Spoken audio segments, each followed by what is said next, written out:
سماعت فرمایا، چند ایک چیزیں اس میں باقی ہیں کہ سجدے کے اندر استنجے کے اندر الٹا ہاتھ استعمال کرنا یہ ضروری ہے، سیدھا ہاتھ استعمال کرنا یہ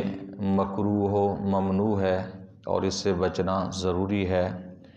ہاں، مجبوری کی حالت میں تو پھر اجازت ہے کہ اگر کسی کا الٹا ہاتھ کام نہیں کرتا تو سیدھے ہاتھ سے پھر وہ استنجا کر سکتا ہے۔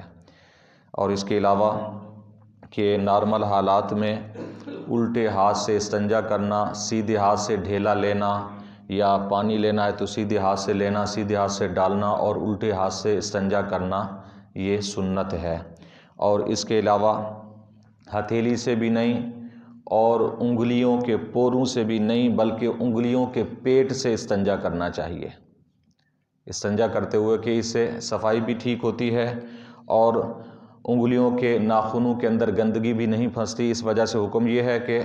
پوروں سے نہیں بلکہ انگلیوں کے پیٹ سے استنجا کریں اور یہ سنت ہے۔ اس کے خلاف کریں گے تو یہ خلاف سنت ہو جائے گا۔ اور اس کے علاوہ جب صحیح طریقے سے استنجا ہو جائے گا اور طہارت حاصل ہو جائے گی تو اس وقت یہ الٹا ہاتھ خود بخود پاک ہو جاتا ہے، یعنی اسے دوبارہ دھونے کی ضرورت لازمی تو نہیں ہے، لیکن فقہاء کرام نے فرمایا کہ بعد میں مستحب یہ ہے کہ مٹی کے ساتھ اسے رگڑ کر دھو لے تو یہ اچھی بات ہے۔ لیکن پاک پہلے ہی ہو چکا ہے، جب استنجا ہو چکا، طہارت ہو چکی تو ہاتھ خود بخود پاک ہو جائے گا۔ مثال کے طور پر اگر پانی نہیں ہے یا کوئی اور مسئلہ ہے تو بہرحال ہاتھ پاک ہے، اسے کھا بھی سکتے ہیں، پی بھی سکتے ہیں اور دیگر استعمال بھی کر سکتے ہیں۔ مستحب یہ ہے کہ اگر پانی وغیرہ ہے تو یا مٹی کے ساتھ یا صابن وغیرہ کے ساتھ دھو لیں تو یہ زیادہ پسندیدہ عمل ہے۔ اور اس کے علاوہ اگر کوئی شخص معذور ہے، استنجا نہیں کر سکتا، اب اگر اس کی بیوی ہے تو اسے استنجا کرا سکتی ہے۔ بیوی اگر معذور ہو گئی تو شوہر بیوی کو استنجا کرا سکتا ہے، یعنی شوہر بیوی کو، بیوی شوہر کو مجبوری کی حالت میں استنجا کرا سکتے ہیں۔ اس کے علاوہ اگر کوئی شخص معذور ہے، اولاد والدین کو، والدین اولاد کو جب اولاد بالغ ہو، اور ایسے ہی بھائی بھائی کو یا بہن بہن کو، یعنی کسی بھی صورت میں اب کوئی کسی کو استنجا نہیں کرا سکتا بلکہ استنجا معاف ہے۔ یعنی ایسی صورت جب پیدا ہو کہ مرد کے لیے اس کی بیوی نہیں ہے یا عورت کے لیے اس کا شوہر نہیں ہے، اس کے علاوہ کوئی بھی اس کا استنجا نہیں کر سکتا مجبوری کی حالت میں، تو استنجا کرنا معاف ہے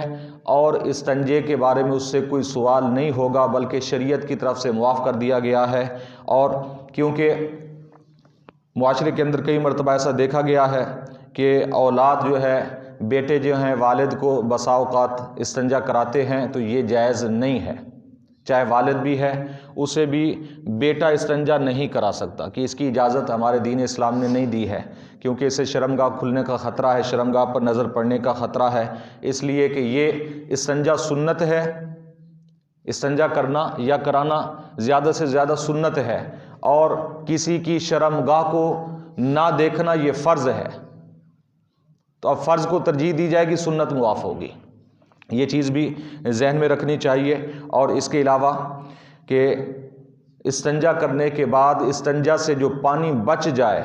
اسے انڈیل دینا، فقہاء کرام نے اس بات کی تصریح کی ہے کہ یہ فضول ہے اور اسراف ہے، فضول خرچی ہے۔ اسی پانی سے وضو بھی کیا جا سکتا ہے، وہ پانی ناپاک نہیں ہو گیا، جو جس سے ہم نے استنجا کیا ہے وہ پانی جو بچ چکا ہے وہ پاک ہے، وہ صاف ہے، اگرچہ وہ لوٹے میں پڑا ہوا۔ اکثر لوگوں کی عادت ہوتی ہے وضو کرنے کے لیے آئے یا استنجا خانے میں گئے، جو لوٹے میں پانی ہے اسے انڈیل دیا، اسے پھینک دیا، اس کے بعد نیا پانی لیا، تو یہ طریقہ غلط ہے، بہت غلط۔ اور خصوصاً اس وقت کہ جب پانی کی ہی کمی ہو تو اگر لوٹے میں پانی پڑا ہوا تو وہ پانی ٹھیک ہے، اس میں اگر آپ ضرورت کے تحت اور پانی لیتے ہیں تو لے لیں، وگرنہ اس پانی کو نہ اڈیلیں کہ یہ فضول ہے، اسراف کے اندر آتا ہے، فضول خرچی کے اندر آتا ہے، اور فضول خرچی ہمارے بزرگان دین بھی فرماتے ہیں کہ حرام ہے، بلکہ احادیث مبارکہ کے اندر بھی واضح طور پہ اور قرآن مجید فرقان حمید کے اندر بھی اللہ تبارک و تعالیٰ نے فضول خرچی کرنے سے منع فرمایا اور اسے حرام قرار دیا، بلکہ اللہ تعالیٰ نے یہاں تک فرمایا کہ جو فضول خرچی کرتے ہیں، اسراف کرتے ہیں، وہ شیطان کے بھائی ہیں۔ ان المبذرین کانوا اخوان الشیاطین، یہ اللہ تعالیٰ کا فرمان ہے قرآن کا کہ جو بے شک فضول خرچی کرنے والے شیطان کے بھائی ہیں۔ تو ہمارے ہاں ان چیزوں کا خیال نہیں رکھا جاتا، اور جب پانی کی کمی ہو تو ٹونٹی پر اگر ہم بیٹھ جائیں، ٹوٹی کو کھول کر، تو پھر کیا ہوتا ہے کہ 4 سے 5 لوٹے احتیاط کے ساتھ بھی ہم 4-5 لوٹوں سے وضو کریں گے، تو بہتر ہے کہ جب لوٹے ہی میں پانی لے لے تو آدھے لوٹے سے بھی وضو ہو سکتا ہے۔ تو جب پانی کی قلت ہو تو ان چیزوں کو خصوصاً، ویسے بھی عام حالات کے اندر بھی اس چیز کی اجازت نہیں ہے کہ پانی کو ضائع کریں،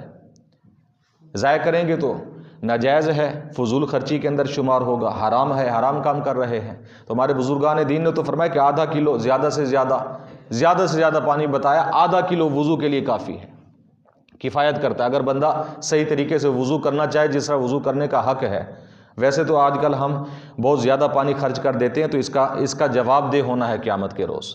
تو ہمارے بزرگان دین اس طرح کے مسائل لکھنے کے بعد، پانی کے ان فضول خرچی کے متعلق لکھنے کے بعد فرماتے ہیں کہ دیکھ لیں کہ پانی حالانکہ مفت ہے، پانی حالانکہ مفت ہے، لیکن پھر بھی اسے ضائع کرنے کی اجازت نہیں ہے، لیکن اللہ تعالیٰ نے یہ جو قیمتی زندگی عطا فرمائی ہے، کیا اسے ضائع کرنے کی اجازت ہوگی؟ کیا یہ جائز ہوگا، یہ حلال ہوگا؟ کہ پانی کو ضائع کرنا حرام ہے تو زندگی کو ضائع کرنا حرام نہیں ہوگا، حالانکہ پانی تو مفت کا ہے۔ اور یہاں پر ایک اور چیز بھی کہ پیچھے بتایا تھا کہ کاغذ سے استنجا کرنا یہ بھی ناجائز ہے، مکروہ ہے۔ اس کی وجہ فقہاء کرام نے بیان فرمائی کہ کاغذ اگرچہ اس پر کچھ نہ لکھا ہو تو وہ کچھ نہ کچھ قیمت کا ہوگا، وہ قیمتی ہے، اور یہ فقہاء کرام نے تصریح فرمائی کہ اگر کسی چیز کی 1 پیسہ یا 1 آدھ پیسہ بھی اگر قیمت بنتی ہے، اس سے استنجا کرنا مکروہ ہے، کوئی بھی ایسی چیز ہے اس سے استنجا کرنا مکروہ ہے۔ اس لیے کاغذ کی بھی کچھ نہ کچھ قیمت بن جاتی ہے، اس لیے وہ مفت کا نہیں ہے، وہ پیسوں سے ملتا ہے، اس لیے اس سے استنجا کرنا مکروہ شمار کیا جائے گا۔ اور جیسا کہ آج کل ہمارے جدید اور ماڈرن دور کے اندر چلے ہیں ٹیشو پیپر، ٹیشو وغیرہ استنجے کے لیے، یہ بلکہ آج کل پورا ایک جگہ بھی بنائی جاتی ہے اور رکھے بھی جاتی ہیں ٹوائلٹ کے اندر، واش روم کے اندر، اس سے استنجا کرنا ہمارے دین اسلام کے اندر ناجائز ہے۔ کہ جب آپ 50 روپے کا، یہ تو پہلے ملتا تھا، اب پتہ نہیں کتنے کا رول ملتا ہے جو استنجا خانے کا علیحدہ ہوتا ہے، تو وہ 50 روپے کا تو وہ قیمت ہے۔ ہمارے بزرگان دین فرماتے 1 پیسہ بھی اگر کسی چیز کی قیمت ہے، اس سے استنجا مکروہ ہے، اس سے استنجا نہیں کر سکتے۔ ڈھیلے سے استنجا کریں یا پانی سے کریں، یہ 2 چیزیں ہیں استنجا کے لیے جو ہمارے دین اسلام نے بتائی ہیں، یا ڈھیلے کی اقسام میں سے کوئی اور چیز ہو، لیکن ان چیزوں سے استنجا کرنے کا حکم ہمارے دین اسلام نے نہیں دیا، مکروہ و ممنوع فرمایا ہے۔ اللہ تعالیٰ کی بارگاہ میں دعا ہے نبی کریم صلی اللہ علیہ وسلم کے وسیلہ سے ہم سب کو علم دین سیکھنے کی، سمجھنے کی، عمل کی توفیق عطا فرمائے، آمین بجاہ النبی الامین وما علیہ الا